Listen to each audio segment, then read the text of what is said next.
Thank you for joining us today. I am Amber Miller, Associate State Director of Community Outreach for AARP Wisconsin.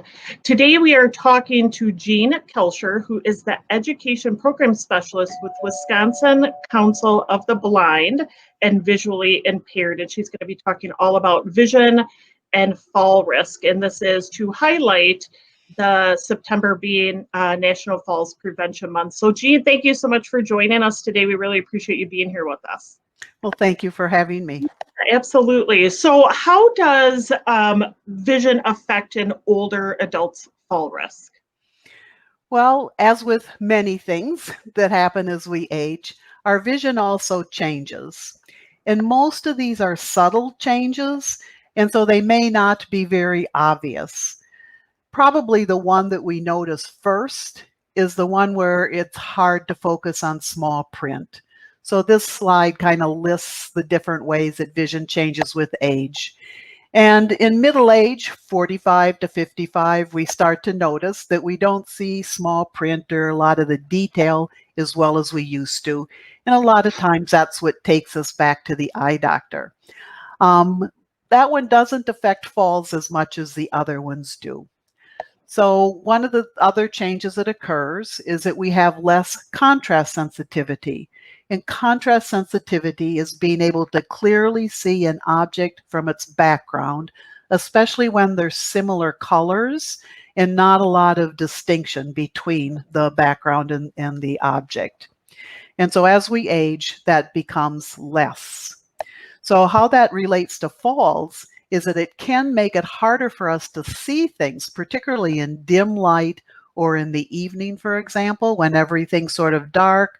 An object may not be very bright or colorful to begin with, maybe on the sidewalk or on the steps, and we might just visually miss that because we just don't have as good a contrast sensitivity.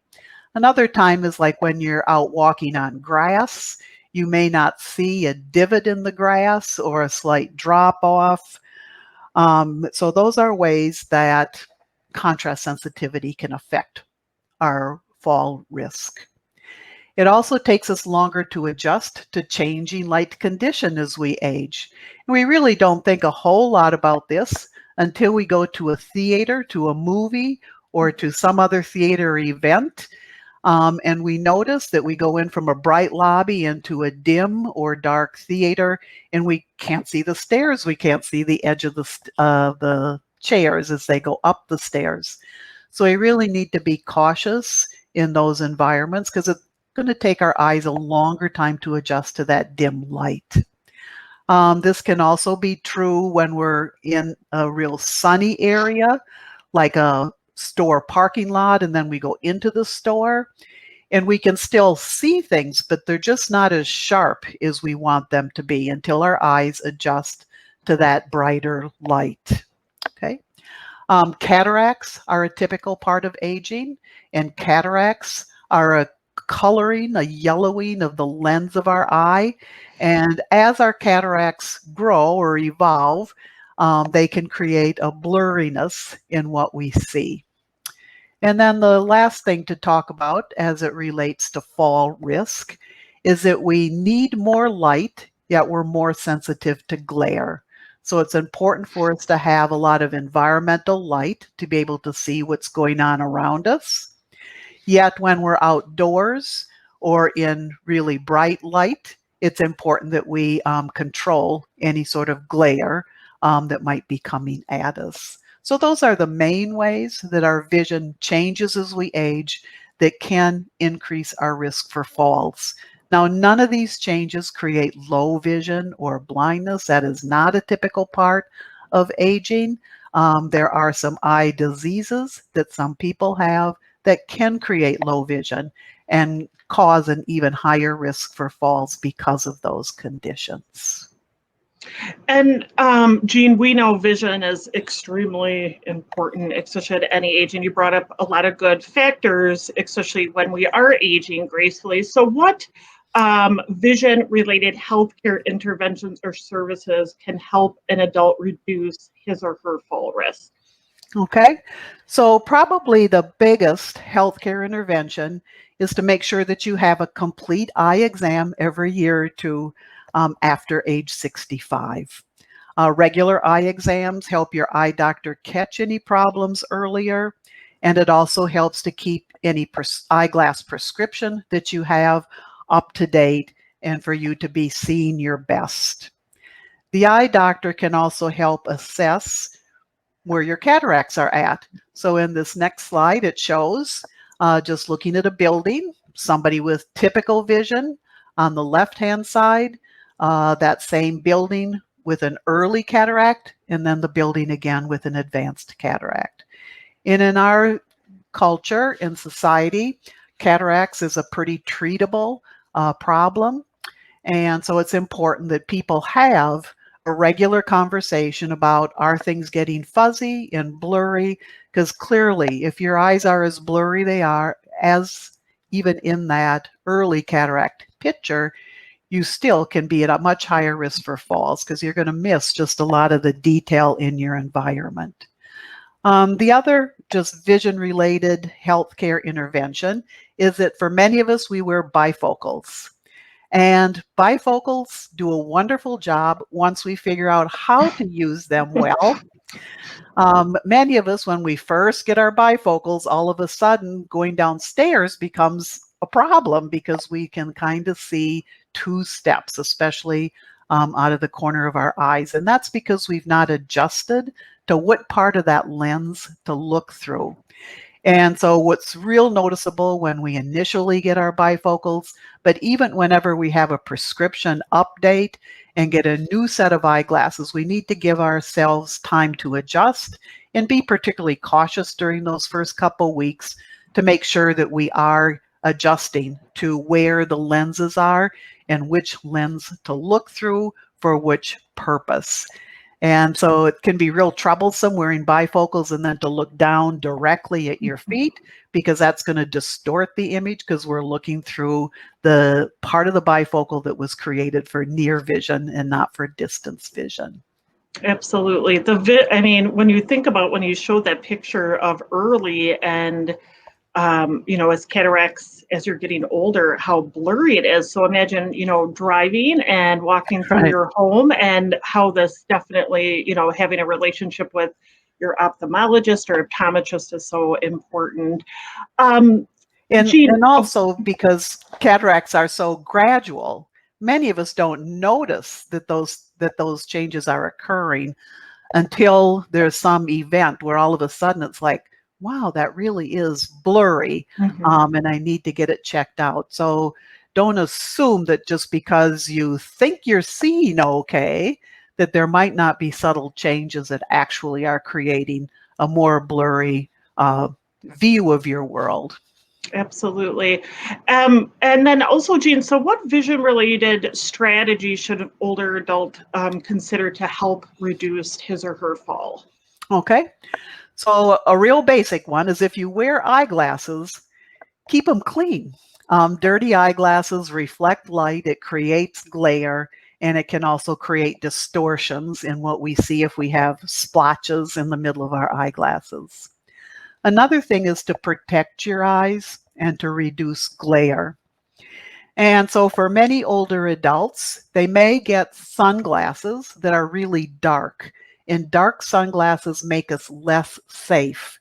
A dark sunglass will hide edges when we're out walking. So we want to make sure that the glasses are light enough in color that we can still see contrast.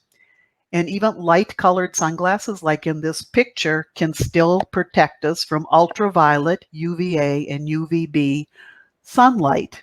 And so when you're looking for sunglasses, you want to make sure that you get the good contrast along with the UV protection. And so protecting your eyes is really important. Another thing is to use that notion of contrast and to make sure that you use and add contrast around your home. A real common place where we think of adding contrast are on stairs. And so a different edge color on the stairs really helps us see one step from another. We can also put a tactile edging on stairs, like with a plastic strip that's just a different tactile feel is we're on those stairs. So we want to make sure and add contrast to stairs. If you also have one room that's basically all one color, the furniture, the carpeting, the walls, lovely room, but it may make it difficult to see the edges of furniture. And so to make sure that you sit down on the furniture is to maybe add some throw pillows or other colorful things near the edges of the furniture to help you see the furniture better. Probably the one room in our house that many people have, maybe all one color, is a bathroom that's all white, for example. And it can be difficult to see, like the depth of a tub, for example, or how high a tub edge is as we step over it. So we can add contrast in those spaces as well. So adding contrast is important. The other one is to pay attention to changing light conditions. So when you're moving from different types of light that are dramatically different, it's sometimes nice to just have a chair there so you can just sit for 3 minutes or so, give your eyes a chance to adjust before moving into an area that has dramatically different light from the area that you're coming from. So like going out on a patio, for example, or even coming in, and if you have a mud room or a back room that's often dim and has a lot of shoes on the floor, it's good to have a stool there. Take a minute to sit down, let your eyes adjust before sort of proceeding, rather than just moving forward, which is what many of us like to do.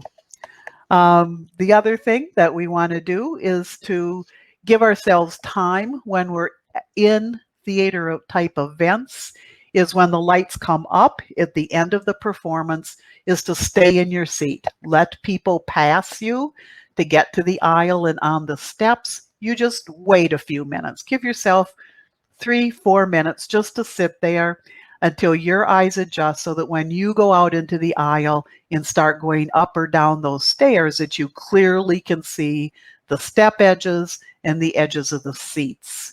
And so that's doing something that we're not used to doing, which is to just take our time before proceeding forward. Okay. And then we also want to make sure that we add light to dark areas.